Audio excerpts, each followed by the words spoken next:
Welcome sa Durs 2.0. Fresh at nagbabagang happenings ba ang hanap mo? Mga padabarkads man yan o mga trending topics? Pwes, sagutin natin yan.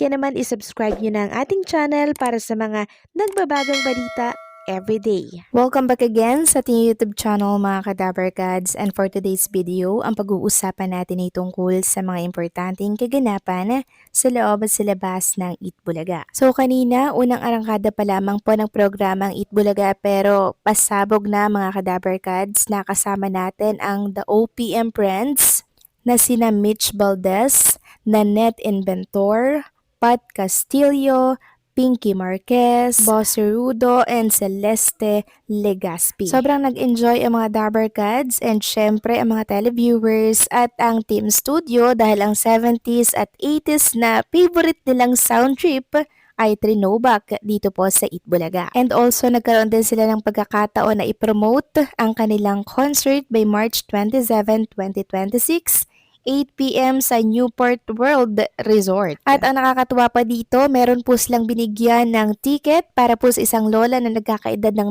94 years old na studio audience po sa Eat Bulaga. Samantalang welcome back naman kay Atasha Mulak na nagbabalik po dito sa studio ng Eat Bulaga ngayong araw ng Sabado. Grabe, sobrang sexy ni Atasha Mulak.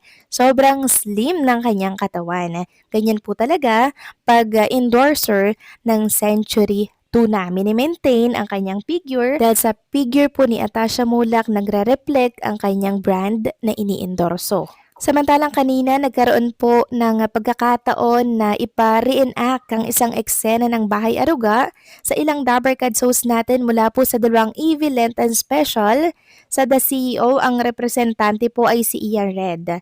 Siyang gumanap sa karakter po ni Julia Clarete as Digna at Grabe. Sobrang napahanga sila Bossing at Boss Joey, maging ang Team Studio, palakpakan sila dahil mahusay si Ian Red. May pagluha pa nga po siya kanina. Mahirap umiyak mga kadabarkads pero kay Ian Red, basic. Kaya hindi po nakapagtataka kung bakit aliw na aliw sa kanya ang TBJ. Samantalang si Yunil Kim naman ang napasabak sa My Forever para po i-reenact ang eksena sa Bahay Aruga. Nung una natatawa-tawa pa siya dahil sa sinagot nga po ni Raisa May. Pero nagsimula na pong aktingan, napaiyak din po talaga si Yunil Kim. Mahusay din siya mga kadabarkads. Samantalang next topic naman, pag-usapan naman natin ang tungkol dito sa online viewers ng The Age is Right na pumalo po ng 142K. Sobrang dami na pong nagmamahal at tumatangkilik sa naturang programa dahil nga po yan sa mga special guests na talaga namang nakakapagpasaya po sa segment na to. Katulad po kanina, si RR po mga kadabarkads ay secret agent sa The Age is Right at yung nanay niya, pinsan po ni Boss Joey De Leon. And also, nakasama at nakasabay niya rin po si Ai Sigera. Ito po yung picture nila nung bata pa po sila mga kadabarkads. At hindi lang yan, naging secret agent din po si Arman Salon. Dito po talaga na windang yung mga dabarkads natin, maging si Bossing, si Maine Mendoza at ang mga Eat Bulaga hosts at studio audience. Sobrang husay niya pong umarte mga kadabarkads. Maging ang mga televiewers, online viewers, kuhang-kuha niya mga kadabarkads. Katunayan po niyan,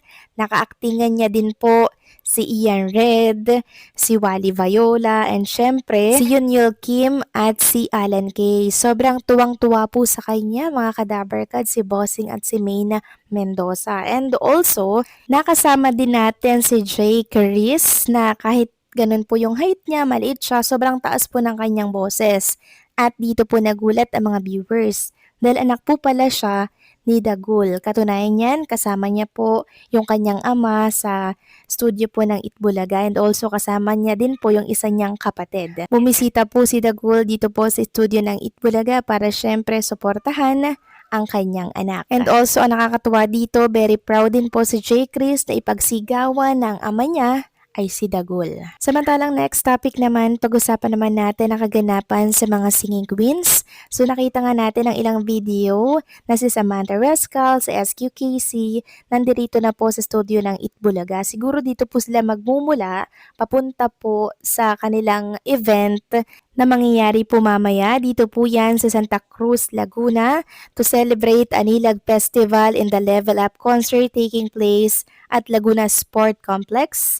Ngayon po yan, March 21, 6 p.m. So merong mas maaga si SQ Eunice and Anjin Casey, 3 p.m. po yung kanilang event. Si SQ naman solo, 4 p.m. Si SQ Jin and Sam, 6 p.m. pa.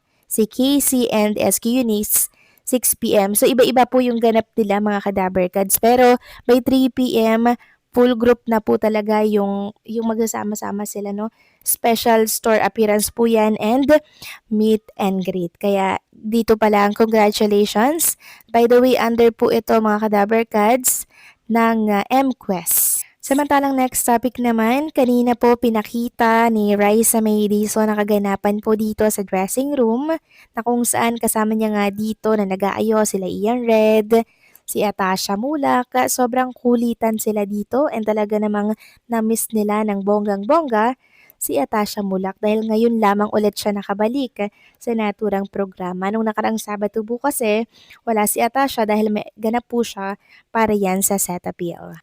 Samantalang next topic naman, marahil marami po nagtataka kanina dahil si Jose Manalo po ay nasa sugod bahay mga kapatid. Ngayon po 'di ba ay nasa Hong Kong si Jose Manalo with family na kung saan ay nagbe-vacation sila doon.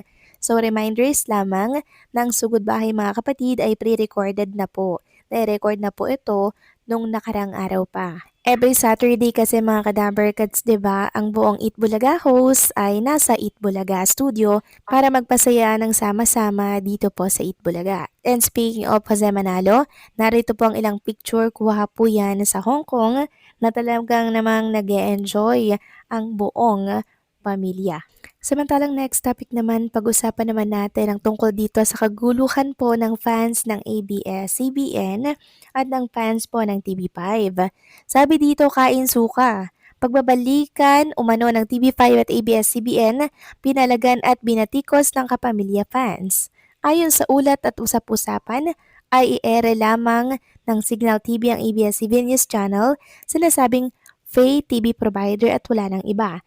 Hindi na kasi maibabalik pa ang dating content partnership ng ABS-CBN Studios at TV5 dahil exclusive na ang mga ABS-CBN content na nakapaloob sa license agreement nito sa AMBS at All TV.